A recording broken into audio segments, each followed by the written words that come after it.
Welcome back to the Brewbucks podcast. My name is Jacob. And I'm Alec. On this podcast, we interview successful entrepreneurs, personal finance creators, speakers, authors, and everything in between.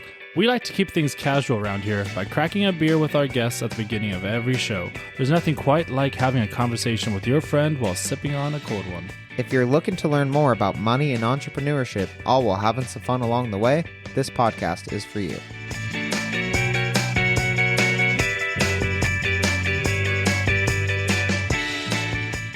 Welcome back, Buccaneers, to episode number 35 of the Brewbucks podcast, where we interview our buddy Hayden all about investing in self-storage. Alec, what's up, buddy? You had a birthday yesterday. I did, and I feel a lot better than I expected, but I am now entering the last year of my 20s, so that's a bit scary. Yeah, that sucks. Big 30 next year. I am not feeling as great the day after your birthday, so... I know, you went hard last night. You had a good time. Thanks for giving me a reason to celebrate. Yep. Thanks for being alive. Oh, yeah. You little Halloween baby. And now it's November. It's nice and rainy now, so it's... I know. Isn't that funny that it rained on November 1st? Hasn't rained literally in like 10 months, and then November 1st comes around pouring. Let's hope there's a lot of it this year. Yep. What's our question of the day? All right. Well, this one comes from Quinn, located in Baltimore. Quinn writes in and says, I've heard a lot of talk about self-storage units. I know some people flip them. I know some people rent them out. What's the deal with them, and how do you guys feel about them? Yeah. So I think self-storage is one of those, I don't know, things that a lot of people kind of realize like can be super profitable niches in real estate / business. And it's something I've always been interested in. So we just did an entire episode on it.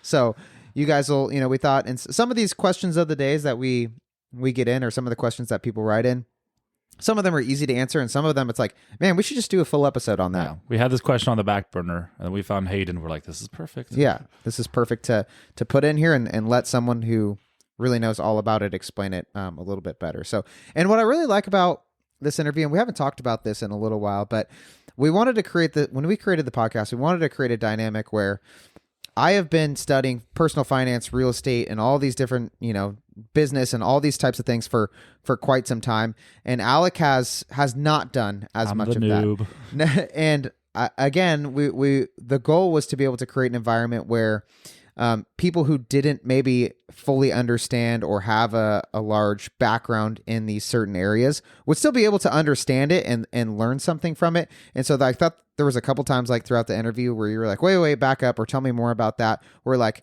my brain has been trained to understand like a lot of these terms of, whatever, like cap rate and cash flow and NOI and all these types of different terms where, again, sometimes for the average listener, those things kind of just like fly right over the head, right? And so, again, I thought this was one of those episodes that broke down a complicated subject, and you asked some really good questions in. So yeah, and Hayden had some great answers.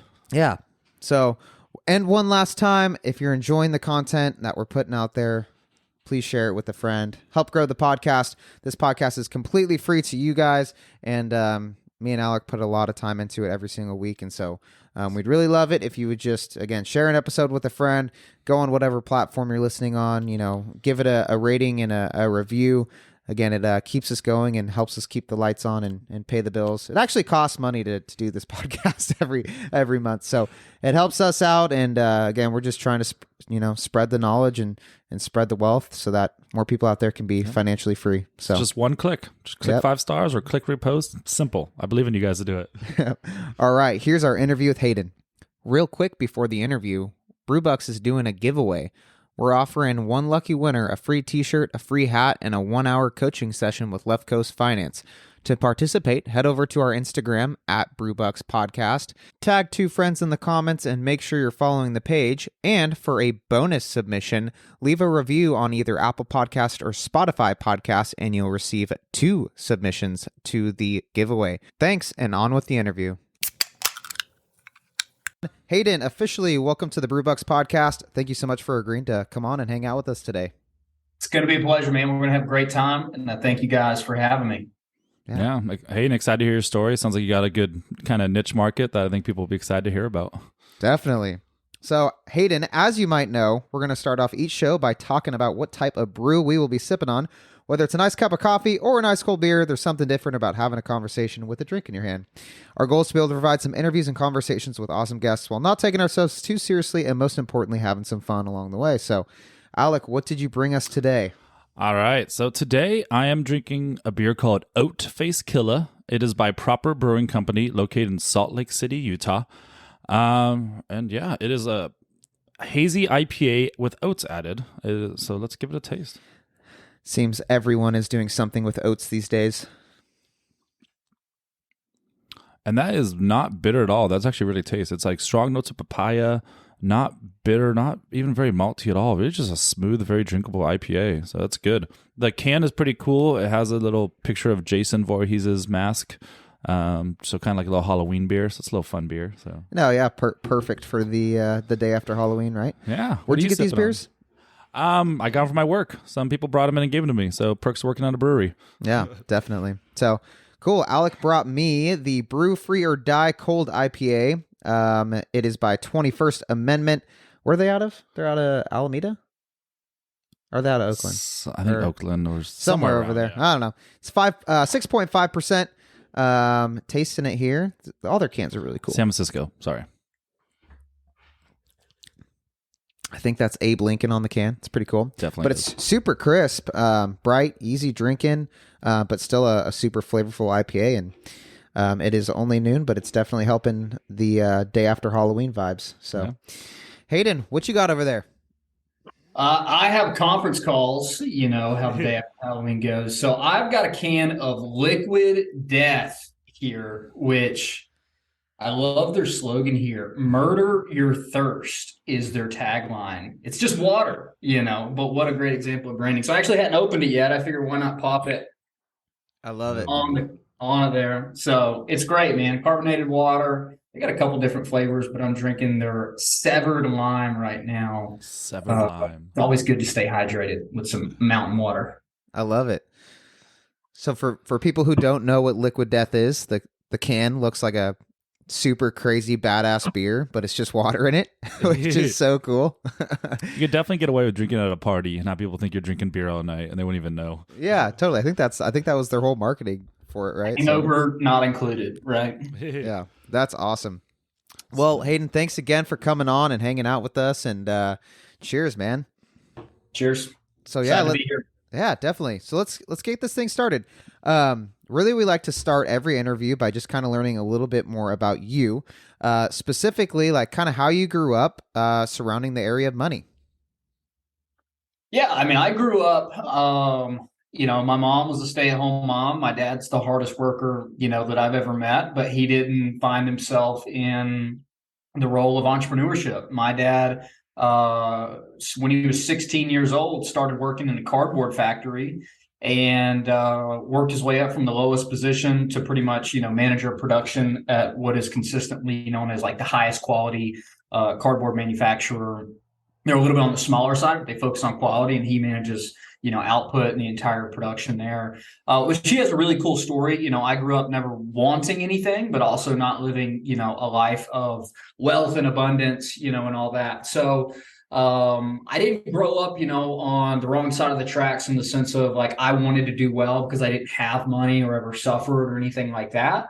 But I just knew like something in me. I knew that I wanted to be rich when I grew up. Like that's all I wanted to do. I thought I was going to be a doctor. I thought I was going to do, you know, other stuff, eventually be an entrepreneur of some kind. And, you know, just with the primary goal of just like, hey, I don't ever want to worry about money. I just want to live my life without, you know, bounds.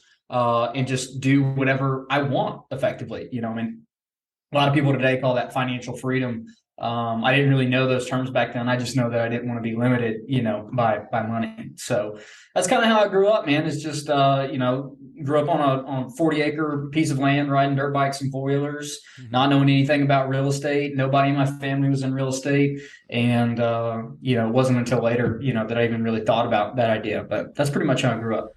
That's cool. Did you ever have any of those, like, I guess, tendencies when you were a young kid, where whether it was like, I don't know, lemonade stands or like mowing lawns or like any of those? Like, I look back at my life now and I'm like, man, when I was a kid, like I really did have some of those like entrepreneurial traits. I just didn't really know it at the time. You know, do you have anything like that? I don't know if they were necessarily entrepreneurial, but there's a funny story in my family of my brother. We were at my grandparents' house for the summer, and my brother went to my grandfather and said, "Hey, I want to make some money." He said, "Okay, I'll give you, $10 if you go cut the grass or whatever." And I went to my grandfather and said, "Hey, I want to make some money too." And he didn't really have anything for me to do, so he just figured, I forget how old I was, like maybe 6 or 7 at this time. And he said, "I'll tell you what, they lived on like 15 acres. He said, you can go pick up pine cones and I'll give you a nickel a pine cone." And he thought I'd pick up like 10 and be done. I came up with like 2 50-gallon bags full of pine cones. He said, "That's enough pine cones. That's enough pine cones." So it's just funny. Like I was always willing to work for money. That's the one story that sticks out. But I think at one point, maybe in late elementary school, I was building bird houses in my parents' basements and taking them to the local feed store, and seeing if they would sell them for me and stuff like that. But no official businesses. I didn't have a lawn business or a lemonade stand or anything like that. No, for sure. Right on, man. That's awesome. No, it sounds like you definitely always had the entrepreneur spirit. And you often hear stories where parents like to make little deals with their kids to make some money, and the kids always go above and beyond. It's always so funny. They underestimate kids. My uncle used to give me for every cigarette he smoked, he had to give me a quarter because he was trying to quit. And dude, I'd be passed out like 2 a.m. and I know he'd be outside smoking a cigarette. I was down there like, "Give me my damn quarter." That's awesome. All right, cool. So it sounds like you had a pretty good upbringing. Sounds like you were that natural entrepreneur growing up. So I mean, after high school, did you go into a higher education? If so, would you study? And if not, what alternate path did you take? Yeah, so I did. I went to college. I went to University of Georgia. And again, at this point in time, I had no idea what I wanted to be. I had heard that the University of Georgia, which has grown really competitive to get into, that if you just tell them, you're undecided or whatever, that you'd have a harder time getting in. And they were really trying to grow their engineering school. So I told them that I was going to be a mechanical engineer, in my application. And then I got it accepted. And after the first quarter, I'd switched to undecided or, whatever it was. But I did a little internship there, and it was an entrepreneurship internship. I don't know if you've ever heard of Young Entrepreneurs Across America, but effectively it's this program where they teach you how to start your own business, and the business they don't tell you at first, but it ends up being an exterior house painting business. And I got into that in my first year of college, and I had a mentor in that program who started to tell me, like introduced me to the concept of reading for personal growth and personal development. And one of the first books that I read was Rich Dad, Poor Dad. And after reading that book, I know, okay, I'm going to go into finance and real estate. And I got a finance and real estate degree. So that's my higher education. Oh. That's why you're perfect for this podcast. Yeah, I'm pretty sure almost every person that comes on mentions Rich Dad, Poor Dad. And it's so funny. It's such an iconic book. It is. Yeah, absolutely. So I guess what does the early days of real estate look like? How did you, obviously, the Rich Dad, Poor Dad provided some inspiration, but what was, I guess, some of the first steps you took to get involved yourself? Yeah, so my story is interesting in the fact that after I read that book and I kind of, put a flag in the ground of like, I'm going to do finance and real estate, I needed to go to school because I just needed to go to school. Like I was on a full ride for academics, which was great. And I just thought it was this really cool opportunity, but I wasn't going to wait just to sit around and learn in classes. So what I ended up doing is, when I kind of set my flag in the sand and said, this is what I'm going to do, I got on Google, typed in real estate investing, Athens, Georgia, which is where University of Georgia is. And I didn't know anything about it. I just knew like, hey, buy properties, make money, and through that process of Googling it, Bigger Pockets came up, of course, as anything does. And there was these forums, and I started reading through these forums, and I noticed a guy in there who's from Athens, Georgia, and he was talking about these deals he had done, where the deal in particular that sticks out in my head was he had wholesaled 8 duplexes for a total of 16 units. And then he had gone on to go back and buy the units back from the person he wholesaled them for. So he wholesaled it, made like a couple $100,000 fee, went on to buy them back from the person he wholesaled them to, renovated them, cashed out, refied them. And he was saying like how he cash flowed, X $1,000s a month, made a couple $100,000, has tax benefits and has no money in the deal. And I was just, like 19 at that point. I'm just like, what language is this guy talking about? What's a refinance? What's tax benefits? How do you own property with no money? And so at that point, I just like stalked the guy like anybody, would do who's really committed to get something done. Stalked the guy because his phone number wasn't right there. Found it through some rental property he owned, just called him and I said, hey man, I read on the internet you make a lot of money. I want to make a lot of money. Is there any chance that I could take you out to coffee, buy you lunch, something like that? Like I'd love to learn how you're doing this because it just doesn't make any sense to me. And I'll never forget what he said. He said, I don't drink coffee. I don't have time for lunch today. I'm on my way to this project we're renovating. You can meet me there in 15 minutes if you want. And Wow. I said, text me the address. And it was, 15-minute, 20-minute drive from my apartment at that time. And I went there and I met the guy. I had no idea. I mean, I had no real estate experience other than the idea of rich dad, poor dad. I want to learn how to cash flow. I'd taken no finance or, real estate courses yet. Really didn't know anything about it. Didn't have connections, didn't have money, didn't have relationships. I had none of that. And I went there and, I'm at this 6-unit property this guy's renovating. I have really no idea what to ask, what to say. And I just like look at him. I'm just like, Hayden, like, I'll work for you for free, because I really wanted to learn it. And I felt like I'd found the guy who could teach me, more so than just like books or whatever. And he said, show up at my house tomorrow. And I did. And I showed up at his house almost every day for over a year and worked for free. And that's how I started learning about real estate investing, was through that process. Man, that is incredible. I think so many people are, think of the idea of like, I want to get involved in real estate or I want to be rich. I want to make money, whatever it may be, Yeah. but aren't willing to just like reach out to someone who's doing it and ask the questions. And it's awesome that you're working for free for knowledge. I just think that's so cool. What were some of like the job responsibilities that he had you do once he agreed to take you on? Well, it's a pretty interesting situation because about 3 months before I started working for free for him, he had just quit his job to be financially free and focus full time on real estate. And he had been investing in real estate for 10 years at that point, and he was a biomedical engineer. And he started out as most people do, which is I have no money. I'm going to wholesale properties to get money. When I have enough money from wholesaling, I'm going to try to flip some houses. Whenever I have enough money after flipping houses, I'm going to buy some rental properties. And then after I have some successful rental properties, I'll 1031 into apartments, Yep. And I came in at that point and he was still doing all of it. So he had like, I want to say close to 100 rental units at that time. We were doing flips, we were doing wholesales, apartment buildings. And literally I just came in and I would just come to his house every day and just go like, all right, how can I reduce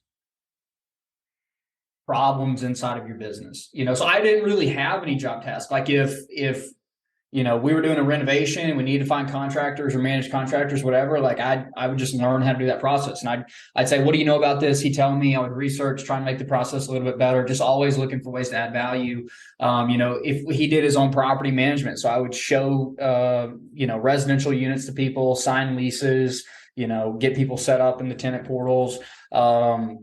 If there was evictions that needed to happen, I'd handle evictions, filing those, like I would do anything in this business, but really where I kind of shine was on the acquisition side. I just have a little bit more of some natural, sales ability to me. And from my young entrepreneurship, I had learned how to sell. If you want to figure out something that's hard to sell, it's exterior house painting to cold leads. So I kind of learned how to sell, took those skills, rolled it into acquisitions. The biggest thing that I did was learn, how to acquire off-market deals, how to find motivated sellers, how to underwrite properties, how to make offers in compelling ways, that get people to where they want to say yes. So that's my, job responsibilities. I mean, I was doing anything I could to learn part of the business because that was really my goal. Is I just wanted exposure. I told myself like, hey, I'm going to try to work with this guy until I graduate college. Hopefully at that point, I've acquired enough properties to be financially free and I don't have to get a job. That was my goal, was when I graduate, I don't want a job. It's kind of a counterintuitive goal for most college students. I love it, man. So I guess when did you get involved yourself? When did you take all this information and really start to acquire your own real estate properties? Yeah, so I went from working for free to working for equity, so I eventually transitioned from, hey, I'm just here to kind of learn the ropes until I got to the place where I felt like I knew enough and had built enough skills to really be somebody that's valuable, and just say like, hey, this has been amazing. I would love to continue to help you, but my goal is to build my portfolio. So, I'll start sourcing deals, doing all the work, but I want a piece of these deals. And so that's really how it kind of started out, was sourcing great deals, for my mentor at the time, taking a piece of equity, and then, helping as I've done to start to raise capital from outside investors, taking pieces of deals that way, getting creative, trying to find money, whether it be through a personal loan structure, whatever, to put into deals. I bought my first 6-unit on my own, I think. Like, I want to say in that second year after I'd worked for free, I bought my own, and then we partnered up on a storage facility where I had started to make some money in different ways. And I think I want to say it was like $22,000 in my first storage facility to own like a 20% chunk of it. And went on to sell that later and made, $230,000 off that 20,000. So those are just great ways to, get started. All right. Well, I think that might bring us into our main topic of the day, of self-storage. So you just mentioned it. You bought one for $22,000. You flipped it. That's kind of what your main thing is now, right? So can you talk about that a little bit more? Yeah, self-storage for sure. So when we were working for free, again, like, we never had the intention of getting into self-storage. We were looking for multifamily deals really, we were looking for any kind of deals. We'd send out mailers, and if the deal made sense to wholesale, we'd wholesale it.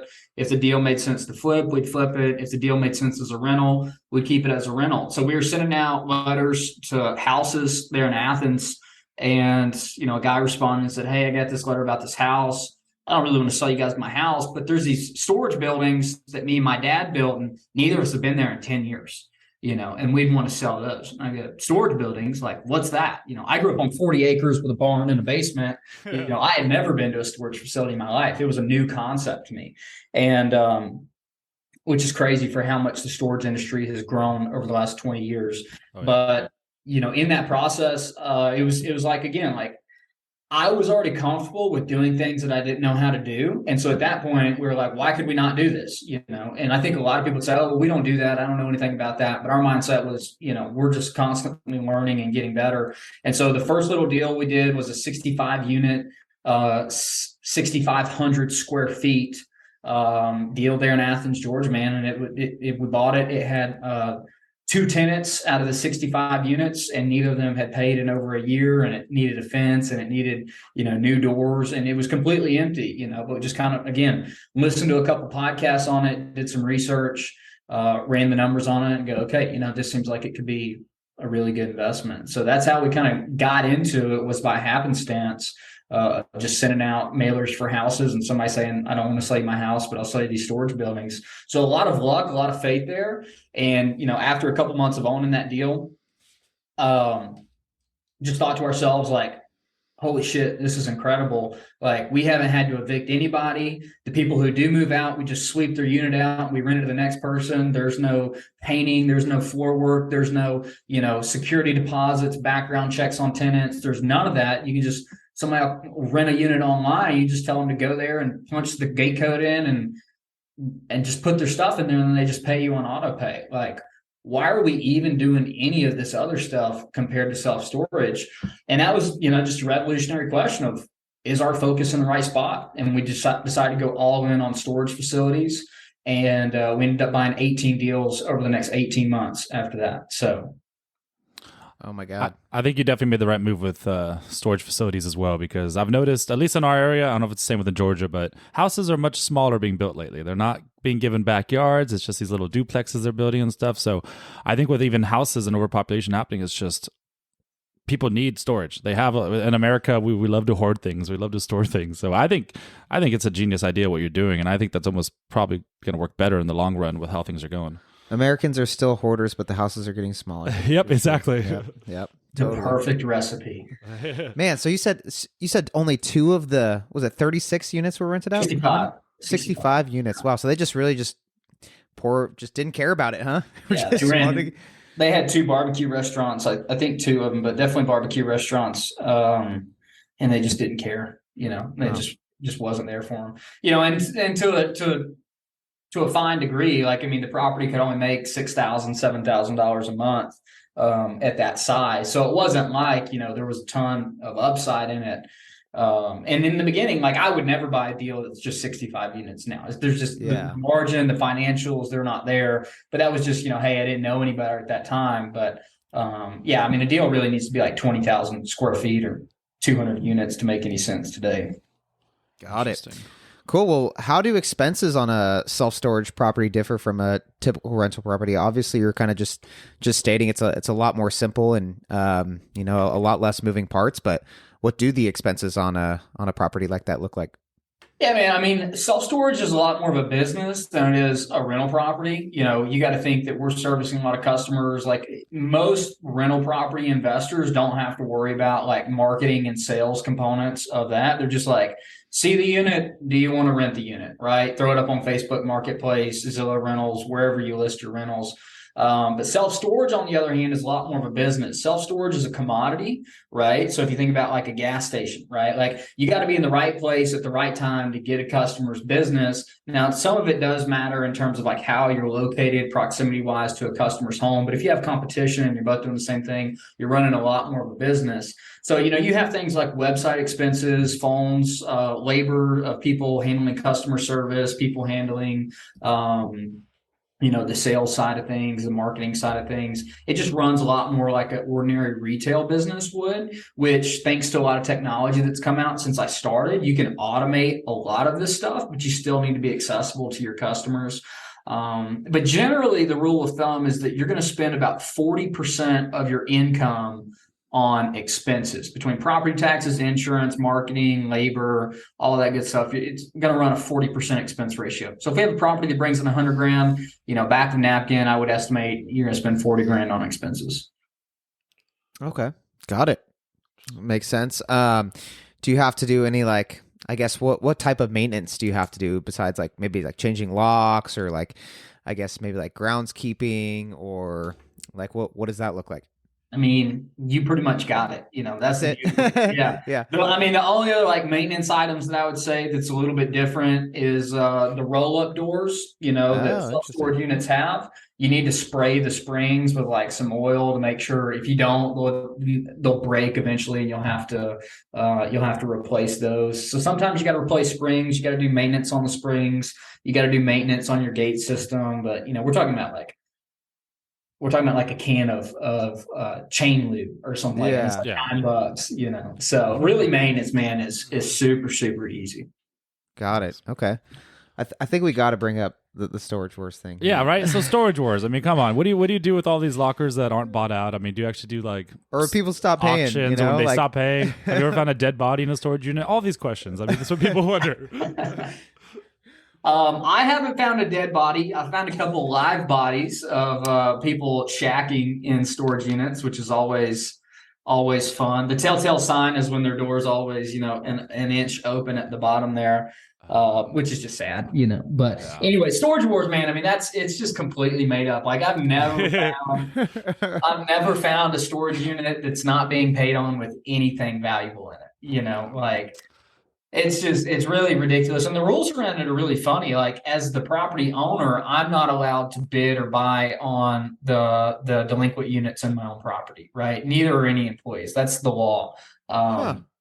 So, and the other thing is, the people buying the units, you can't go in the units, right? So you can just kind of look at what's in there, make a guess. Like, I think one time, the most valuable one is there was a bunch of gun cases inside of there. And somebody was like, they can't go in there and open the gun cases to see if anything's in it. So at that point, they're just gambling. Like, hey, if these things are full of guns, we're going to make a lot of money off this. And all the gun cases end up being empty, and stuff like that. So, geez. I've never seen anything valuable. And the worst thing I've seen is somebody rented a unit from me, a big unit, filled it up with tires that needed to be taken to the dump. Oh, no. And then locked it and never paid again, So tires, you got to pay like $15 a tire or something like that to dispose of. Oh, yeah. So you had to pay to get rid of them. God. So it's cheaper paying that 1 month of rent, probably, or however much it is. I mean, they probably got like the first month free or something, They probably pay like That was a genius level IQ on their part. But no, that's the worst thing that I've ever seen is kind of the tires. So That's funny. Yeah, I figured it was all fictional. I just had to ask about it. I was like, this is the guy to ask. So, all right. So I guess back to real stuff now. So when it comes to like financing these types of storage units, I mean, does it differ from regular real estate investing, or have you ever done anything creative for finance them, or how's that go? yeah, I've got two creative examples. I mean, I always like to get creative if I can. The first one was the first deal I told you about. It was a $500,000 purchase. And the owner of it, she got the property through a divorce, didn't want the property, knew nothing about entrepreneurship, and just said, hey, I just like to make X dollars a month. Didn't care about a down payment really. So I think we gave her like 30 grand down on a $500,000 purchase, and then just backtrack the amortization schedule and the interest rate to figure out, all right, how long is this loan going to last on this so that you can make your monthly number, which is cool. I mean, again, that's 6% down, and that property sold for over double. So a lot of margin in that one for sure.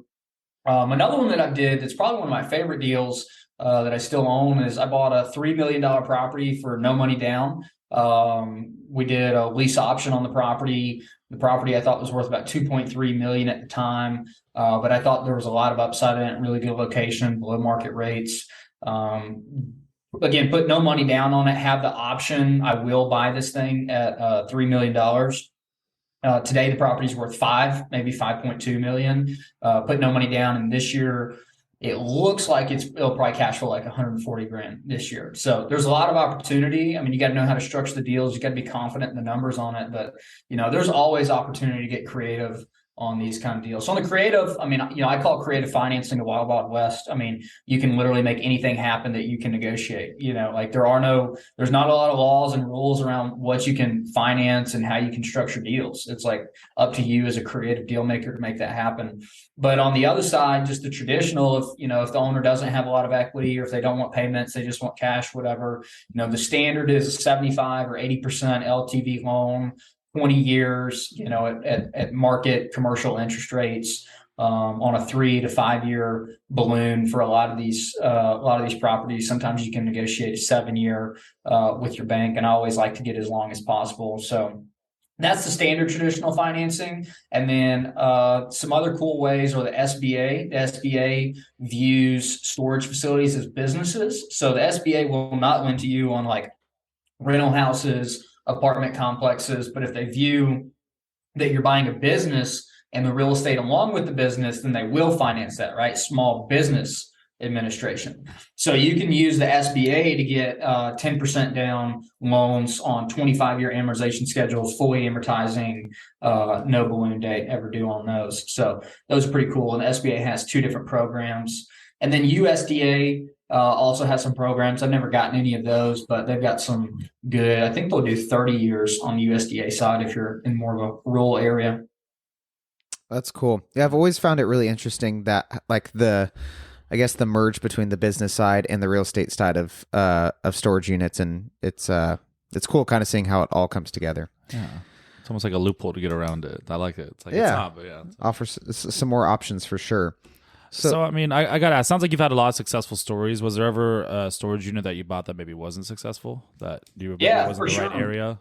Yeah, and this, I learned a big lesson about how important the market you're investing is. Excuse me. We bought a storage facility in Jackson, Mississippi. Bought it for $950,000, big property, like price per square foot. Like if you were to look at that, you say, we're buying it at half of what it would cost to build. And this is before I knew a lot about how important the market was. I think we put 150 grand into that deal for a total basis cost of 1.1 million, put some different improvements in it, and thought like, at the end of the day, if we can lease this thing up and get it to where we think it could be, this will be a $4 million property, like an absolute home run. And that didn't happen. We never leased it up really at the rates that we thought. We went on to sell it for $1,050,000, took a $50,000 loss on it. And kind of in retrospect, we said, hey, why did this happen? And I didn't know at that time that storage was a commodity. And I didn't realize at that time that in self-storage, you're really serving your core target of who you're serving is people that live within a 3-mile radius of your property. Now, you will get people from 5 miles and 10 miles, especially in markets where there's not a lot of storage. If people need storage, they will drive for it. But a majority of the time, people are going to go within the closest facilities, and that's a 3-mile radius around their house. And what I didn't realize at that time that, I was in a really impoverished area that had a declining population, which are two things. I want to make sure the people I'm around have money, and I want to make sure that more people are moving there. Right. Super critical. It's just like, I want good customers, and I want more customers next year than I have today, more potential customers. And that's how property value goes up, because rents drive up and all the good stuff that comes along with a good market. And we had a declining population, and the median household income was like $32,000 or something, where the median household income today is $65,000. So, we were like half of that. And I just pretty much directly attribute the failure of that one to being, bad market, didn't realize it, didn't even look at it on the way in, because I didn't know any better. And again, that's just kind of the ready, fire, aim mentality of how I've done a lot in a short period of time, but also made, some mistakes. So sounds like it was probably a great learning experience though, which is part of the game, right? Absolutely. Absolutely. But that's why we do these things, so that other people can learn from our mistakes. Exactly. I love it. So do you tend to find yourself trying to get storage units more closer to major cities then, oftentimes, because it's a higher population, it's always going to be a growing population? Or is there maybe a price differentiate when you are near a big city? It's almost better to go for the more rural areas where there's a population because you might find it cheaper? I'm not really worried about I'm not really worried about like buying it cheaper, because again, commercial real estate is all about the NOI, right? Income minus operating expenses equals NOI. NOI is the most important, number in all of commercial real estate. The only thing that doesn't include is our mortgage payments, so all of our income minus our expenses, excluding our mortgage payments, bank payments. That's the most critical number, because we're going to take that, we're going to use a cap rate to come up with our property value, what somebody else may be willing to pay for it. So I'm not like super focused on getting the lowest price per square foot. I'm just focused on like, how cheaply can I acquire X dollars of NOI, right? That's what it's all about. And we talk all about commercial real estate and how that works in my book, Skip to Flip, which I'm happy to give away to your audience for free if they want it. But yeah, I'm not super focused on finding the cheap deals. I am focused on finding deals in markets with like at least 3,000 people, if not more. More is always better. That's going to give you more buyers at the end of the day. If you ever want to sell your property, more customers. And with growing populations and with median household incomes, at 50K or more. So it can be a little bit on the lower side, but I don't want like a, super impoverished area, because you see thefts go up, you see delinquency rates go up, you see all of those things. So, got it. Oh, yeah, good to know. Yeah, it makes sense. So, I guess how does analyzing these deals work? I mean, or I guess where do you even go to find like self-storage listings? You can't just hop on Zillow and be like, oh, cool, let me look through all these self-storage units. What does that look like? Yeah. So if you want to get into commercial real estate, which I think everybody needs to get into commercial real estate, it's just way more zeros. It's equivalently hard, right? I'm not going to say it's easy, but it's equivalently hard as residential real estate. And you're going to make a lot more money and have a lot more control of your property. So the Zillow of commercial real estate, there's really two sites. One is called LoopNet, LoopNet.com, and the other is called Crexi, CREXI.com.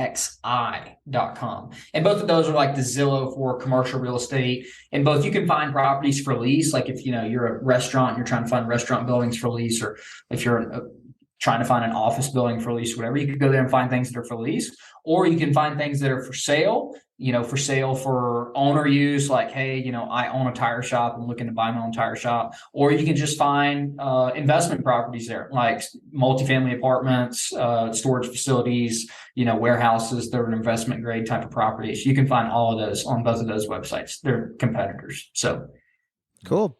What are you, when you're scanning these websites, is there any, I guess, certain criteria that you're looking for to stand out? I don't look at these websites to buy deals because I don't buy on market deals because, Got it. the way that the brokerage system works, anything that's made it to an on market deal status has already gone. If I'm a broker, right, and I'm friends with you guys and I know you have cash and you're looking to buy a good deal, when I get a good deal, I'm just going to say, hey, Alec, Jacob, like, I got this deal at 123 Main Street. I know you guys are looking for deals. It's a great deal. Do you want to buy it? And if you guys are going to be like, yeah, I'm going to be like, great, I'm going to make 3% on this transaction. I didn't have to do a damn thing, right? Great. That's what brokers love. On the flip side, if I float it by you and you're like, dude, this thing's way overpriced, then as a broker, I'm going to go like, oh, okay, let me call the professional photographer. Let me put together, the package to list this thing. Let me make the listing. Let me take 500 calls from agents or from different buyers, who are going to waste my time. And so what I'm saying there in that process is that any deal that's on the market has already gone through the litmus test of, is this a good deal or not, by people who could easily do the transaction, right? So you're getting this table scraps of what the real buyers don't want. Does that make sense? So I don't like to look at those deals. I like to go direct to owner and try because I can always work more creative deals and kind of get the first look at those. So cool. Yeah, makes sense. Network out, talk to everyone you know, and get those deals before they're posted. So say if somebody's listening to this podcast right now, you really inspire them. What is the first thing they should do if they want to start investing in self-storage? The first thing is you got to understand commercial real estate. Self-storage, it's an individual asset class, but it works the exact same from an investment perspective as multifamily, warehouse, office buildings. It works the exact same. So the first thing to do is to understand that there is a fundamental difference in how self-storage or how commercial real estate as an investment operates and works than residential real estate, right? Residential real estate, we're worried about fair market values, we're worried about what buyers will pay for it, and that's how we get to our value. In commercial real estate, the value of properties is solely based off of how much income does this property have, how much NOI. So if anybody here wants to get into it, which again, I think everybody should, because that's where you're going to make real money fast, is to get my book, Skip the Flip, Secrets the 1% Know About Real Estate Investing. I'm not trying to sell it. Like, you can have it absolutely free at haydencrabtree.com/free book. Just read that book. It's a bestseller on Amazon. It'll teach you everything you need to know about it. And then you need to niche down and understand, all right, what kind of commercial real estate do I want to get into? Because that's the most important thing, is that you get really good at a certain time. Like, if people send me multifamily deals, office deals, warehouse deals, I don't even look at them because I know there's somebody else out there who's been doing nothing but that for 5 years and will whoop my ass in that and be a way better operator than I am. And so I think it's really important that once you understand how commercial works, you pick a certain type of commercial and you get really good and you focus on finding off-market deals of that caliber and building your experience in operating and underwriting those kind of deals. I love it. When did you write Skip the Flip? I wrote Skip the Flip the day after Thanksgiving in 2019 in one day. Wow. Just busted it out just like that, huh? Well, I've been having a lot of conversations with friends from college who said, I hate my job. I want to get into real estate. And, other people will say, hey, I heard you're in self-storage. How does that work out? Or I've had other people say, hey, I got this house I want to flip. And, I just had these conversations again and again and again, like, hey, flipping's bad. You don't want to be an agent. You don't want to do residential real estate because of blah. And I just had a conversation so many times that I just sat down. I was like, dude, I'm just going to write a book. Anybody who asks me questions about it, I'm just going to give them the book for free. Right. Like, I just want to share. Saving you time. Yeah. Yeah. And now it's I don't know. Now it is a time saver because if somebody wants to ask me questions about real estate, like, read the book and then, ask me questions after that. And a lot of people just never read the book and never ask me questions, So like, great. That saved me, 30 minutes. So it's been cool. Yeah, for sure. That's awesome. So you can grab a physical copy on Amazon and a digital copy from your website? Yeah, PDF or audiobook, absolutely free on haydencrabtree.com/free book, or a physical copy on Amazon for $14 or something like that. So cool. I'm going to grab one. Go get it. So I guess lastly, what, I know obviously we connected on social media. What are some of the ways that you are kind of helping people on Instagram and, other like social media platforms? Yeah, I put out daily content on Instagram. I put out longer form videos on YouTube once a week. And those are the main ways that I help, is just through that type of deal. I don't have a podcast or anything like that. But really, the biggest thing that I've done in the last year to help people is I created a software company called My Property Stats. And My Property Stats effectively helps you analyze deals that you want to buy, whether they be residential, self-storage, commercial buildings, offices, Airbnbs, whatever it is. Helps you analyze if those are a good investment or not. I think it's really kick-ass. I haven't seen another software like it. And then once you go on to actually own deals, we built the world's first investment manager, which, if you can imagine, if you have stocks or crypto, you can log into the app on your phone and see how your portfolio is doing. We built that, but for real estate investors who can track how their investments are actually doing after they own it. So that's the biggest thing that I'm doing these days to help people out. Damn, that's incredible. That's awesome, man. Good for you. You're doing all kinds of stuff. How old are you? Hayden? 26. Jesus Christ. That's wild. Yeah, younger than me, so that's how most people are on the show. So, I love it. Cool. Ready for the lightning round? Yeah, I think so. You ready, Hayden? Let's do it. Let's fire him off. All right, Hayden, what is your favorite beer or beverage? Liquid Death. Ooh, shout out to Liquid Death. I love it. What's your favorite book? Cash Flow Quadrants. Ooh, another Robert Kiyosaki. I don't think Okay. anyone said that one yet. Cash flow quadrants. All right, perfect. What is your favorite place you have visited or place you want to visit next? North Shore, Oahu. Ooh, why is that? Oahu? That was a quick answer. You've thought about that. I went this year. I mean, it's, if you go, you'll never ask the question why again. It's just a magical That's awesome. place. Did you go to Matsumoto's? Get I some did shave not. ice? No. No. Oh man. Yeah, I used to live on Oahu for a couple years. Okay. All right. Last question. The best one. What does retirement look like / mean to you? Oh man, I don't know that I'll ever retire. I mean, I feel like I wake up every day and work on stuff I want to work on, and that to me, I don't ever imagine not doing that. So retirement to me means living your days the way that you want to, without a worry about money. So Yeah, that's a great answer. Boom. Yep. I dig it. All right, and then one more time, where can people find you? Instagram at Hayden Crabtree, HaydenCrabtree, or YouTube, same thing. Perfect. Cool. Right on. Well, thank you again, Hayden. You are have definitely been a huge inspiration, especially like you're so freaking young, just out there crushing it. And yeah, I think I learned a lot about self-storage, and I'm excited to share it with everyone else as well. Yeah, So. I had no idea this was even a thing, so I love hearing about it. Yeah, Right on. Well, thanks again, Hayden. yeah, thank you so much. Take it Hayden. out. Thanks for having me. Appreciate it.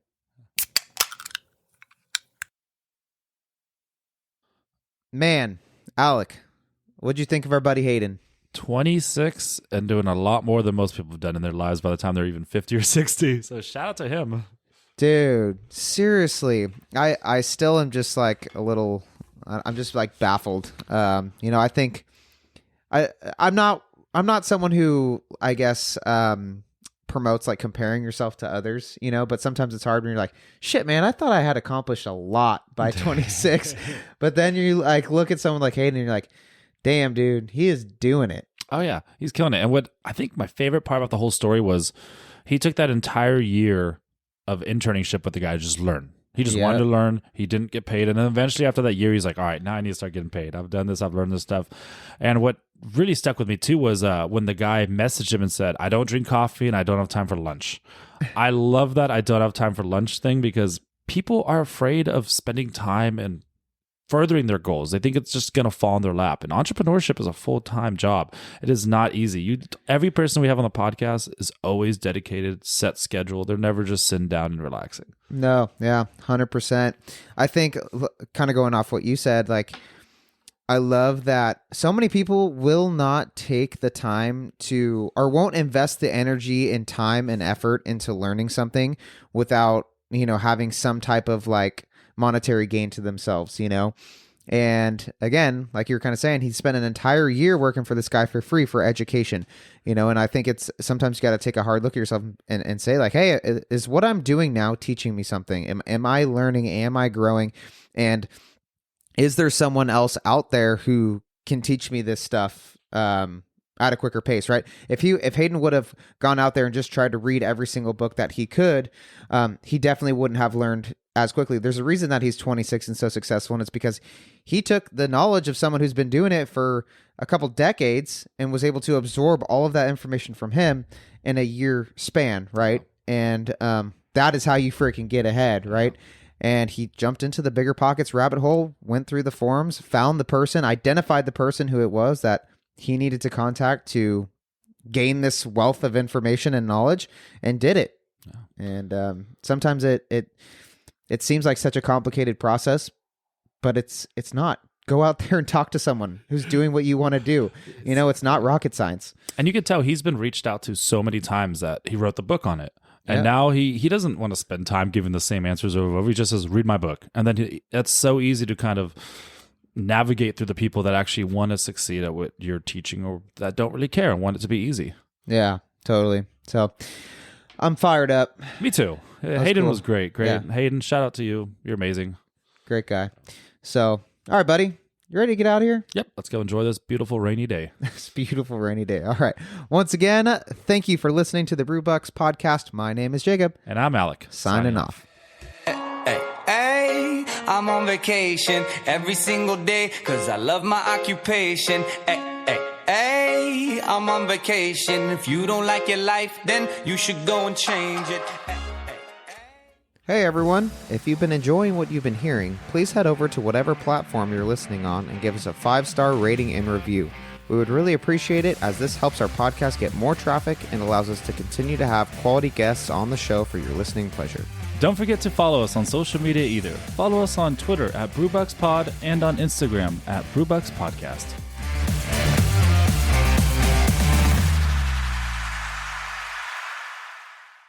This episode of the Brewbucks podcast was brought to you by Left Coast Finance, financial coaching for individuals and families who are looking to get out of debt, budget like a boss, or even learn to invest. Learn more at leftcoastfinance.com.